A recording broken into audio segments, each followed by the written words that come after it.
Cool. Thanks, everyone. And firstly, thanks for sticking around for the second talk. I know evenings can get long, but really appreciate you staying. I'm going to start off very similarly to Luke with some disclaimers. Firstly, this is clickbait, right? If you didn't read the abstract, that's on you. But this is clickbait. And I suppose the second disclaimer I've got, or the thing that I'm going to disappoint you with, is I'm not really giving a talk. I'm actually just telling a story about how I created a superhero, right? But before I get started with the story, I'm going to introduce you to the two main characters in my story. The first is me, right? My name is Chris. I'm a team lead at Entelect, which basically means that I'm accountable for delivery on projects. I'm accountable for making sure that the people in my team are growing and that they're advancing their skill set, that they're getting better at their craft, and essentially that all of these things that they're doing are aligning in some way, shape, or form with their career aspirations. I'm also responsible for making sure that our client is happy and that we're delivering well for them, and that I've created an environment where all these people can come to work and it doesn't feel like work every day. Despite doing all these people things, I do still get my hands dirty. My responsibilities do lie with writing some code pretty much on a daily basis, so I'm not non-technical, I'm just more focused on people. Outside of all of these skills, my real skill set comes out when I'm standing next to a braai, or as you guys call it in Australia, barbecue. I don't think you guys have got that quite right yet, but what you do have right is your beer, which is what I typically couple with a barbecue, and your beer here is phenomenal. I'm really enjoying the pale ale since coming across from South Africa. If you hadn't figured that out yet, I too am from South Africa, and I've also, very much like Luke, been with Entelect for around 6 years now. I moved across in September last year, so still reasonably fresh off the boat, but I'd say starting to get pretty acquainted with an Aussie lifestyle, and I'm absolutely loving it here. The second character in my story's name is Ashley. She is a pediatric occupational therapist. She has specialized in sensory integration. She's super smart, really, really, really empathetic, all-round awesome person. And as you can see, stunning. She's also my wife, which kind of already proves that I might have a superpower up my sleeve somewhere. Anyway, my story starts late one Friday afternoon. I'd wrapped up a really tough week at work, and early in that week, my client had dropped an absolute bombshell on us. It was a huge feature demand. I can't really tell you what it was, but for the sake of this story, it was a Facebook, Twitter, Uber Eats, ChatGPT custom thing integrated into their financial system. And they wanted it done in something ridiculous like a month. Looking at my team of 6 devs, it was not going to happen, right? It wasn't going to happen. So we got together and we tried to figure out what this customer really wanted, what problem they were really trying to solve, and what we could build that would solve that problem in like a reasonable time frame. We came up with some like really cool ideas, and after some workshopping that week, and then a really elaborate presentation to this customer on this is what we can do and this is when we can do it by, that kind of aligns with what you're looking for. They stuck their head in the sand and dug in their heels. They were having none of it. But it was Friday afternoon and it was time to clock off. So I did what I do on most Friday afternoons. I went to my patio, I lit a fire, and I cracked open an ice cold beer. I sat there trying to forget about the week, but the more I tried to forget about it, the more I was trying to figure out how the flip can I convince this customer that our ideas were actually really good. But I knew that if I let this fester, my weekend was going to be ruined, and Ashley's weekend was going to be ruined too. So to try and forget about it, I had another beer, and another beer, and another beer, and maybe maybe I had a few more. And it was after these few more beers that I hatched a plan.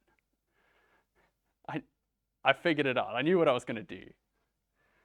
And during this light bulb moment, Ashley walked in. I hadn't seen her all day. I didn't even see her that morning. She raced off to work. So naturally, my first words to her were, let's create a superhero. She kind of like stopped, looked at me funny, and then said, well, if we're going to create a superhero, we need a superpower. What superpower is our superhero going to have? I swear this woman married me because I was some kind of like long-term project or patient or something. But I looked back at her confidently and I said, mind control. After all, I wanted to convince my customer that our ideas were actually really good. And what easier way to control their minds? You can tell the state of my thinking at this stage. So she looked at me a little confused again and said, well, if we're going to figure out how to control people's minds, it's probably best that you first understand how the human brain works. So she turned around, she walked back inside, went to the study and pulled her old anatomy textbook off the top shelf. She then went and poured herself a really stiff gin and tonic because she knew what kind of evening she was in for with me, and then proceeded to teach me about how the human brain works. So, disclaimer number 3. I'm not a medical professional, right? And you can understand the state I was in when I took in this information. So this is really just a paraphrased Chris. But I'm going to teach you a little bit about what she tried to teach me about the human brain. It's super complicated. I don't think anyone really knows how this thing works, but I'm going to try my best here. So, the human brain. A nice way to think about it is that it can be divided into 2 sides. Left side being the logical side of the brain and the right side being the creative and artistic side of the brain. Another way to think about it is that it can be divided into layers. We're going to focus on 3 of them, namely the cortex, the subcortical layer, and the brainstem. Right, so the cortex, or the outermost layer of the brain, can be divided into 4 different lobes. The first being the frontal lobe, which is essentially responsible for our higher cognitive functions, such as problem solving and decision making. It's also believed to be the part of the brain that's responsible for controlling our emotions and our behaviors, not where they're formed, but where they're controlled. So this part of the brain is typically really active in social settings, kind of like this one, so that we don't make complete idiots of ourselves. The second lobe is the parietal lobe, which is essentially responsible for processing all of our sensory information. So any like auditory input or visual input or anything that you can touch, taste, or smell, it processes all of that information and tries to help you build a world around you so that you can move and coordinate within that world. The other 2 lobes are called the occipital and the temporal lobe, but they're not really pertinent to the story, so I'm not going to get into those. Right, the next layer of the brain is called the subcortical layer. This is a set of neural formations that exist deep within the brain. They're involved in complex activities like hormone production, emotion regulation, regulation and memory. This part of the brain gets really complicated, so I'm not going to go too far in here. But 2 noteworthy components are the amygdala, which is responsible for like our really strong emotions, and for sending a signal to our hypothalamus to initiate like a fight or flight response. These components, along with a couple others in the region, make up our limbic system. Third layer of the brain. I don't have a slide for this one because it's pretty straightforward. It's the brainstem. Essentially, it connects the brain to the body. You can think of it like a channel that all signals need to pass through, both from the brain to the body and the body to the brain. Cool. After hearing this, I looked over at Ashley and I said, all right, I've got it. I've got it. All I need to do is I need to send a signal to my client's amygdala thingy to invoke a sense of excitement or joy, and they'll love whatever idea I put in front of them. She nodded. I was right. Very rare occasion in our house, but I was right. She looked at me unamused though and said, suppose you could do that. Actually, how are you going to do that? Well, with software, I said. I'm going to code a little remote thingy that can send a signal to my client or anyone else's amygdala.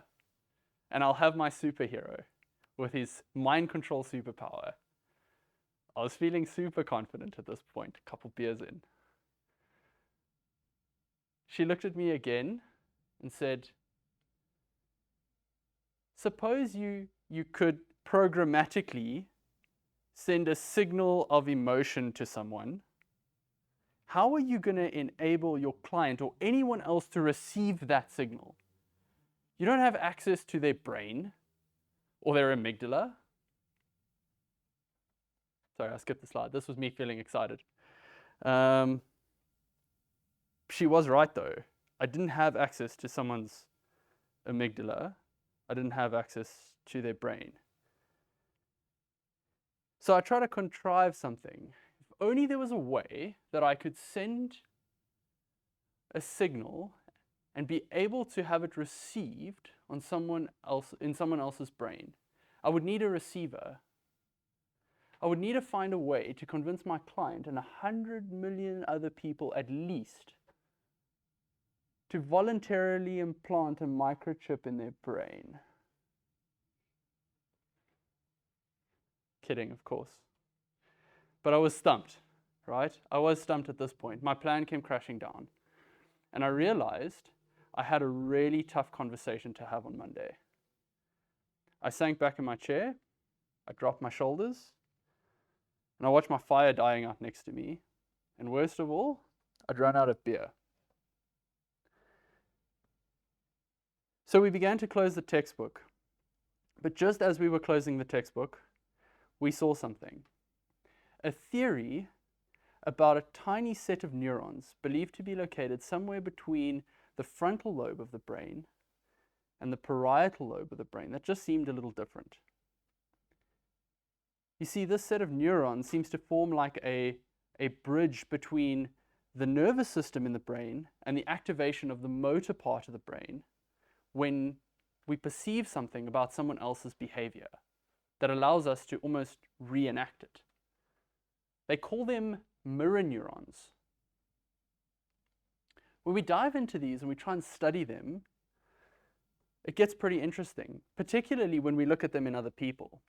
For example, if I were observing your mirror neurons right now, and I did some like random action, nothing would happen, right? But if I were to do something that had some kind of meaning, with a very specific intention, something that you could understand, maybe something in some kind of pattern or a sequence that you could predict the implications of.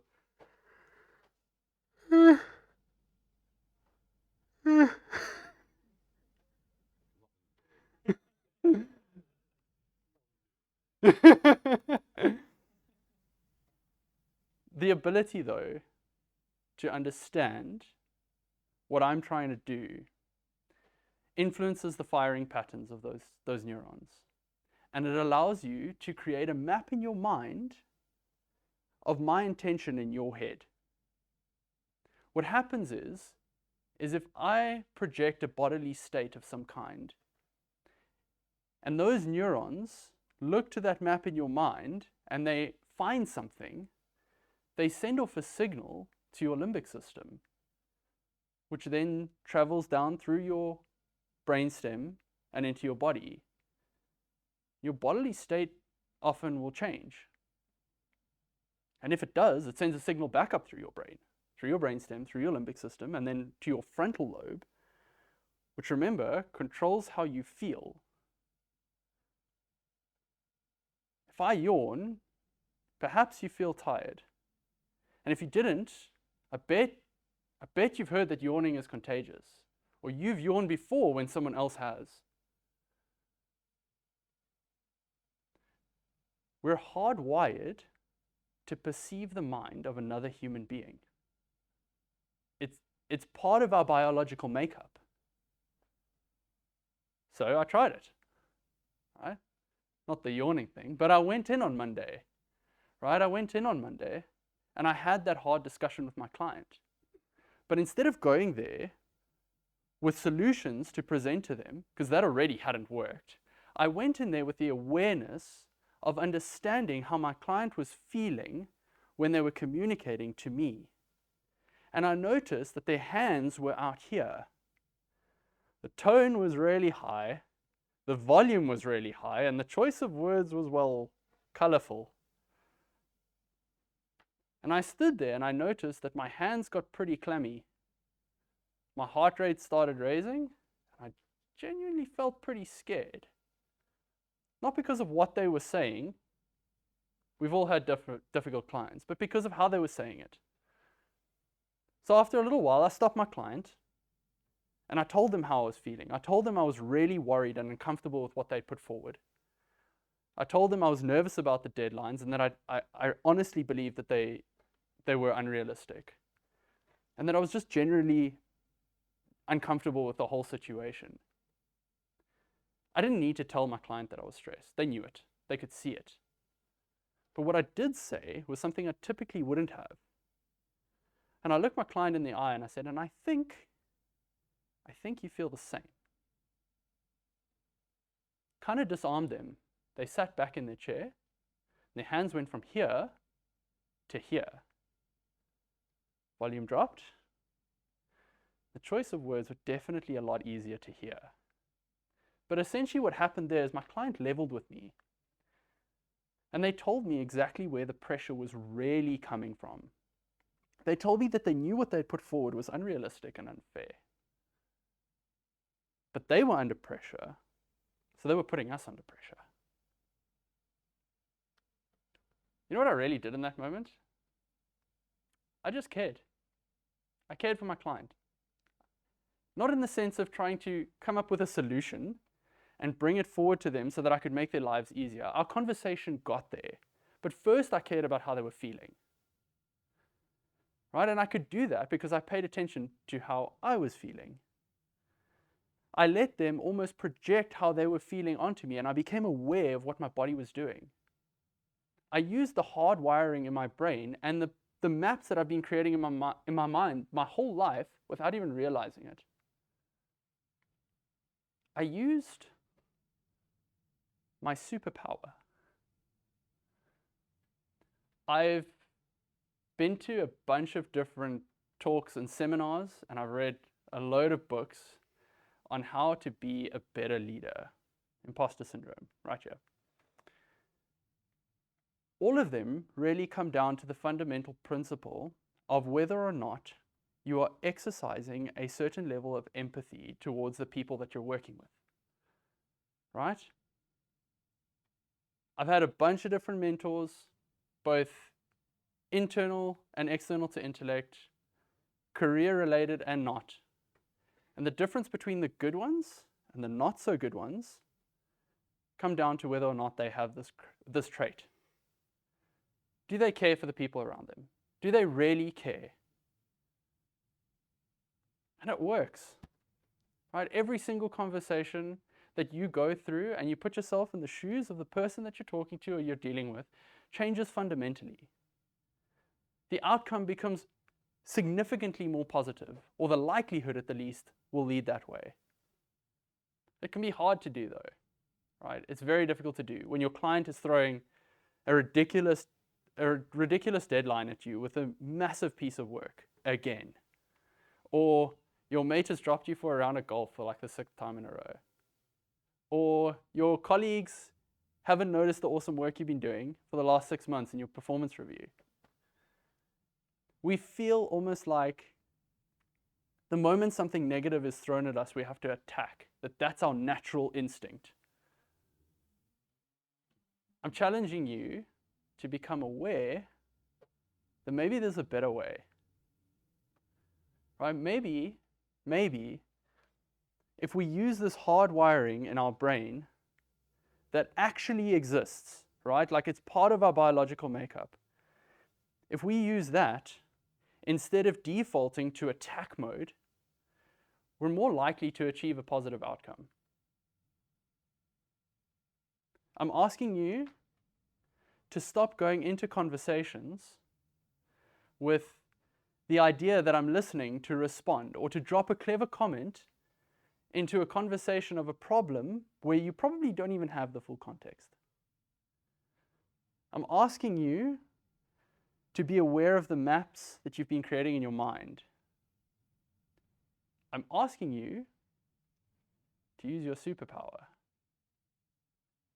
But remember, with great power,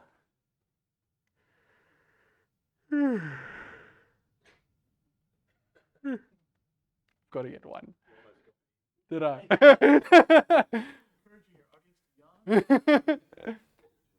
But that's me. Thank you, everyone. Before I kick off or end off, I just want to highlight again that we're growing really aggressively in Australia at the moment. We've picked up some really cool clients that are looking to get a lot more of our people in, and we need them. So if you're looking for work, feel free to chat to Luke or myself, or drop a mail to careers@entelect.com.au. And that's it.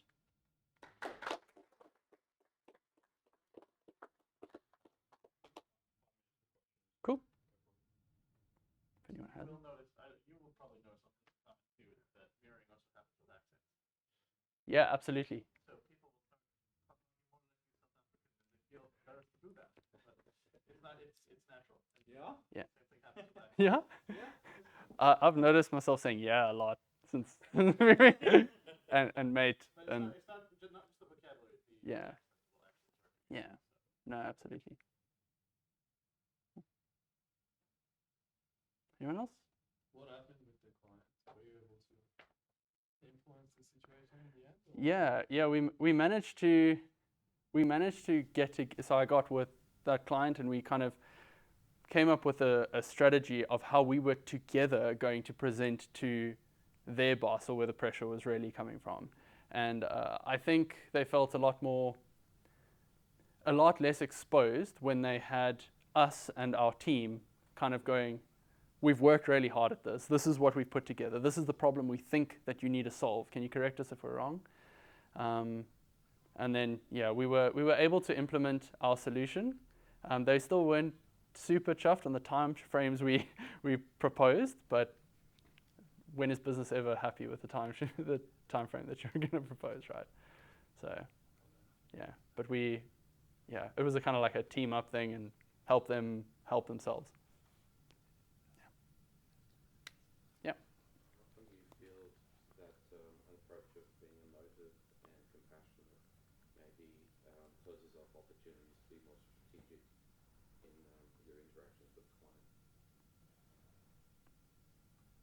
Question was, how often do I feel that being emotive and compassionate limits our ability to be strategic with a client?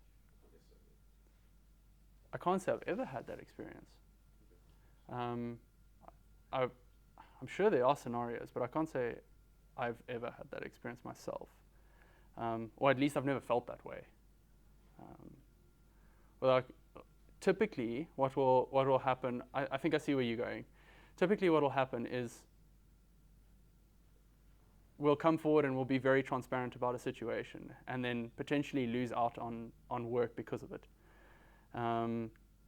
But later down the line, we find that the client will typically come back to us because they know that they're going to get exactly what they've asked for. And they know that they're not going to be lied to, and that because we've been so transparent, they've kind of gone, okay, well, let's hear the bad news now. We've heard the good news, and the good news didn't work, so tell us the bad news. So it's often a short-term loss for a long-term gain. Yeah, I think you definitely get people who abuse and try to manipulate. That if you have that compassion to their advantage, but if you identify that, I guess you want to be working with people who are not like that anyway. You give them one chance, and if you see that they are like that, then at least for us, we try to stay away from those types of clients. Yeah. I guess guess you can roll the dice on corporations, but I think 1 in 5, 1 in 10. Yeah, Generally.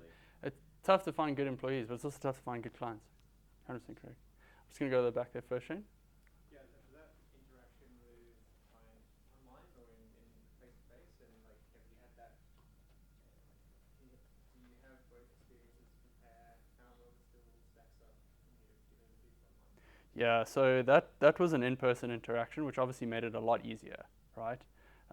It's much easier to figure out how people are feeling when there's no screen in between you. Not that it was an easy interaction, but it was easier to figure out, well, let my body do what it was doing to figure out how they were feeling. Definitely had interactions online that have gone similarly to that, but it's just being aware of the same keys, and then typically an email is never going to suffice with giving them the bad news, right? Like you want to pick up, you want to have a call, and typically a one-on-one call that's pretty personal, where you can turn your cameras on and have a look at each other in the eye, so that you can really show them where you're coming from. You don't want a paper trail either. Sorry? You don't want a paper trail either. A paper trail is good in instances, but if we have to always rely on a paper trail, there's probably something wrong with the relationship, right? Shane? Yeah, obviously we've talked about just standard human interaction here, but do you find the approach dealing externally versus internally in the business differs? Not at all. Do you have the exact same approach with employees in the office as you do with a customer? Yeah, so question, should the approach, or does the approach differ when dealing internally with people versus external with customers or their staff? Absolutely not. Absolutely not. I don't think that this approach should be changed whether you're dealing with juniors, mid-levels, seniors, customers, internal people, external people, friends, family, partners, kids. Everything should be the same, right? Like if we can, as a human race, understand what the people around us are feeling, we're going to communicate with them better. Does it play dividends for like customer loyalty or? Hugely, hugely. When we can empathize with a customer, the relationship immediately deepens, and they want to work with people that they like working with. Everyone does, right? Like I want to work with people that I can relate to, that are just nice to work with, people that are like-minded, that want to get better at what they do, and that care about the people around them. If I feel that way about someone, I want to keep working with them. So showing a customer that that's how I feel about them and that I really care about them, they're more than likely going to be calling us again. Most of our customer relationships back in South Africa, I can't really relate too much here because we've only been here for a year, so it's not fair for me to give an assessment. But back in South Africa, our longest standing customers have been there since we started the business over 20 years ago. And they've grown from 5 developers to over 200. They want to keep doing work with us because our staff share a very similar approach or intent with working with them.